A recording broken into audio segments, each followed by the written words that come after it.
Бейиш нуру.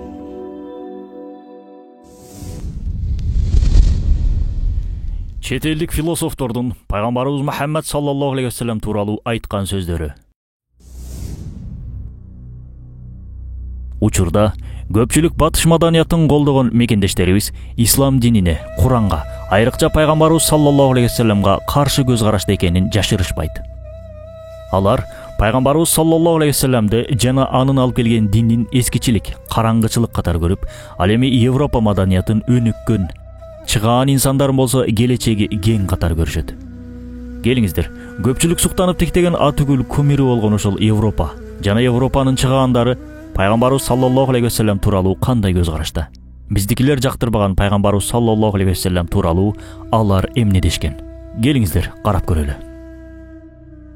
Америкалык илимпоз ойчул Майкл Харт адамзат тарыхындагы 100 чыгаан инсан аттуу китебин жазган. Анын сап башына пайгамбарыбыз саллаллаху алейхи вассаламды койгон. Көпчүлүк Азырети Мухаммед саллаллаху алейхи вассаламды биринчи кезекке коюусунун себебин сураганда төмөнкүчө жооп берген. Мен болгону 100 чыгаан инсанды тандап алдым. Эгер 200 же 300 кишини тандасам деле, Азырети Мухаммед саллаллаху алейхи вассалам алардын башынан орун алмак. Мен бул көрүнүктүү кишилерди изилдегенде кээ бирки туруктуу критерийлерди эске алдым. Бул критерийлердин бири алардын адамзат тарыхында калтырып кеткен терең жана өчпөс изги иштери. Менин булардын ичинен мыктылардын мыктысы катары Мухаммад саллаллаху алейхи вассаламды тандап алганымдын себеби анын пайгамбарлыгы, диний жана дүйнөлүк ишмердүүлүгүндө укмуштуудай ийгиликке жетүүсү. Адамзат ахлакый, фалсафий жана укуктук жактан алып караганда анын алып келген дининен бөлөк кемтиксиз бир да динди эмнигиче көргөн жок. Ошол себептен Азырети Мухаммад саллаллаху алейхи вассаламдай бүт тарабы төп келишкен мыкты адам кайра жаралбайт деген ойдомун. Америкалык профессор Босворт Смит мындай дейт. Бир караган адамга Азырети Мухаммад саллаллаху алейхи вассаламдын бардык сапаттары жана эр жүрөк тайманбастыгы ачык көрүнүп турат. Булардын айрымдары пайгамбарлыгынын алгачкы күндөрүндө, а кээ бирлери болсо пайгамбарлыгынан кийин билинген. Теңдешсиз мужизаларын көргөнүмдө, аны макамы боюнча адамдардын эң улуусу, эң даражалуусу деп чечтим. Айтор, адамзат андай инсанды көргөн жок. Мындан кийин да көрбөйт. Атактуу немец ойчулу, Германиянын биринчи канцлери Отто фон Бисмарк мындай дейт. Ар кайсы доорлордо адамзатты тарбиялоо үчүн Аллах китептерди жиберди. Алардын баарын изилдеп чыктым. Тилекке каршы бурмаланып кеткендиктен эч бирисинен мен издеген даанышмандыкты, толук шайкештикти таба алган жокмун. Ал мыйзамдар бир коом мында турсун бир үй бүлөнүн бактылуу болушуна да шарт түзүп берүүдөн абдан алыс эле. Бирок мусулмандардын китеби Куран андай эмес. Мен Куранды ар тараптан изилдеп чыктым. Ар бир сөзүндө улуу акыйкаттарды көрдүм. Мусулмандардын душмандары Куран китепти Мухаммад саллаллаху алейхи вассалам өзү эле жазып алган деп айыпташат. Ушундай кемчиликсиз бир дымактан, акыл эстен мындай укмуштуудай нерсенин чыкканын айыптоо, ага ишенбөө, чындыкка көз жумуп, душмандык кылганга тете. Бул болсо илимге да, логикага да туура келбейт. Мен ушуну баса белгилеп кетким келет. Мухаммад саллаллаху алейхи вассалам чынында теңдешсиз бир зат. Аллах кайра мындай инсанды жаратпайт. О Мухаммед, сени менен замандаш боло албай калгандыгыма өкүнөмүн. Адамзат сендей оочолуу кудуретти бир гана жолу көрдү. Мындан кийин көрө албайт. Сени урматтайм, сага ийилип таазим кылам. Ирландиялык атактуу теософ, жазуучу Анни Безант ушундай дейт. Араб чөлкөмүндөгү бул улуу пайгамбардын жашоосун, бейнесин изилдеп, адамзатка кантип жол көргөзүп, кантип жашаганын билген ар бир инсан ага урмат сый көргөзбөй кое албайт. Китебимде ал тууралуу жазгандарымды баары эле билишет. Ошентсе да мен аларды жаңы баштан окуган сайын ал арабистандык мугалимге кайра-кайра таң калып, аруу урмат сыйым күчөп турат. Англиялык драматург, жазуучу, ойчул Бернард Шоу мындай дейт.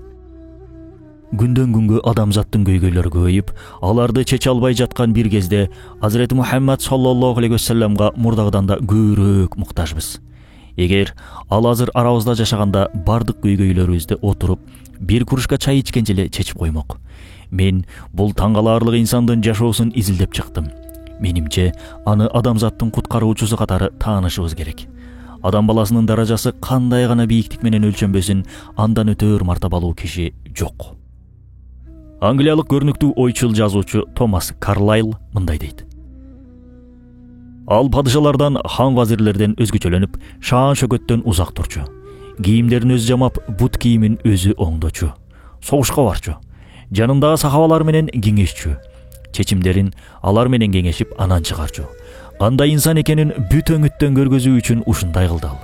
Мындан ары ал тууралуу эмне десеңер ошо дегиле. Дүйнөдөгү атак даңктуу, шаан шөкөттүү бир да императорго бул адамчалык урмат сый көргөзүлгөн эмес, итаат да кылынган эмес. 23 жылдык дүйнө сыноосу анын чыныгы каарман болуусуна керектүү бардык шарттарды түзүп берди. Адамзат баарына мурда Мухаммад саллаллаху алейхи вассаламдын сөзүн угушу керек.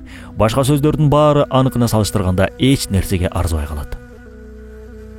Француз тарыхчысы Альфонс де Ламартин мындай дейт: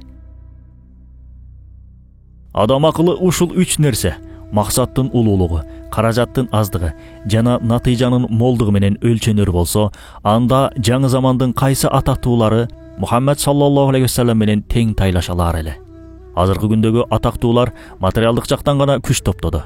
Азырет Мухаммад саллаллаху алейхи вассалам болсо, материалдык күчү жок туруп армия курады. Укуктук системдерди түздү, императорлуктарды, коомдорду жана династияларды түптөдү. Дүйнөнүн 3/1 ээлеген миллиондогон инсандарды ойготту. Адамзаттын даражасы кандай гана бийиктик менен өлчөнбөсүн, андан өткөн улуу инсан жок. Немец акыны жазуучу Иоганн Вольфганг Гёте мындай дейт: Эч бир адам Азырети Мухаммад саллаллаху алейхи вассаламдын принциптеринен аттап өтө албайт. Европага насип болгон бардык жетишкендиктерге карабай, биздин бүткүл мыйзамдарыбыз ислам маданиятына салыштырганда өтө эле кемчиликтүү болуп калат. Биз Европа элдери үлкөн маданий мүмкүнчүлүктөрүбүз турса дагы, Азырети Мухаммад саллаллаху алейхи вассаламдын жетерчекти көргөзгөн маданиятынын эң эле алгачкы баскычында турабыз. Франциялык окумуштуу илимпоз Жак-Ив Кусто мындай дейт: Мухаммад саллаллаху алейхи вассалам мусулмандардын жаркыраган бир өрнөк көзгүсү, мүнөзү аруу таптаза. Жашаган үйү, жеген тамагы, кийген кийими баары жупуну. Бул өңүттөн караганда ал теңдешсиз бир жупунулуктун символу. Тагыраагы досторунан бир да өзгөчө урмат сый күтпөдү. Ал астындагылардан да бир да жардам кызмат сураган жок. Ар бир адамдын жүрөгүнөн түнөк тапкан инсан эле. Ооруп жаткандардан кабар алчу, кыйналгандарга жардам берчү. Колдон келген көмөгүн аянбачу. Адамдарды ар дайым кубантууга умтулуп турчу. Индиялык ойчул, коомдук ишмер Махатма Ганди мындай дейт: Миллиондогон адамдардын жүрөгүн багындырган бирөөнүн жашоосун билгим келип жүрчү. Анын саллаллаху алейхи вассалам өмүр таржымалын окугандан кийин ал мезгилдерде ислам дининин жайылуусунда кылычтын эч кереги жок экендигин түшүндүм. Пайгамбар саллаллаху алейхи вассалам өзүн толук арткы орунга коюусу, сөзүндө чынчылдыгы, адамгерчилиги, өзүнө ээрчигендерге досторуна жан аябастыгы, тайманбастыгы, эр жүрөктүгү жана ошондой эле мойнуна алган милдетте толук Аллахка таянуусу мунун ачык далили.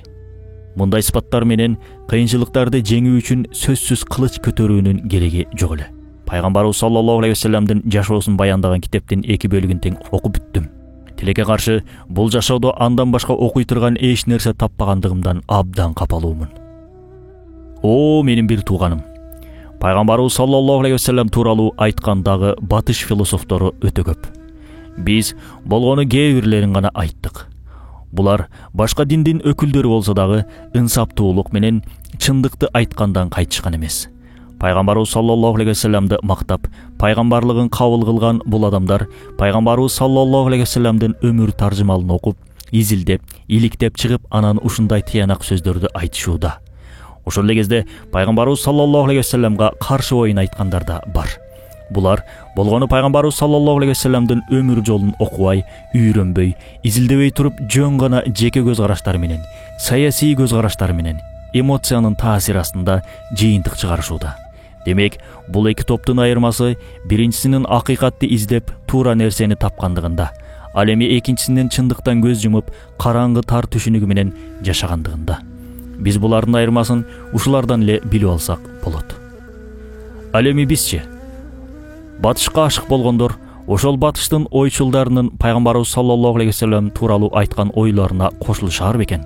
Балким, алардын пайгамбарыбыз саллаллаху алейхи вассаламга болгон душмандыгы изилденбегендиктен, такталбаган маалыматка ишенгендиктен уламдыр. Биз мусулмандар пайгамбарыбыз саллаллаху алейхи вассаламды батыш ойчулдары мактап койгон үчүн эле сүйүп калбайбыз. Биз аны саллаллаху алейхи вассалам Аллах үчүн сүйөбүз. Себеби Куранда Аллах Таала мындай дейт: Айт, эгер Аллахты сүйчү болсоңор, анда мени ээрчигиле. Ошондо гана Аллах силерди сүйөт жана күнөөңөрдү кечирет. Аллах кечиримдүү, мейримдүү. Ролик Рисале Нур аттуу Курандын тафсиринин маанисинен алынды. Бейиш нуру.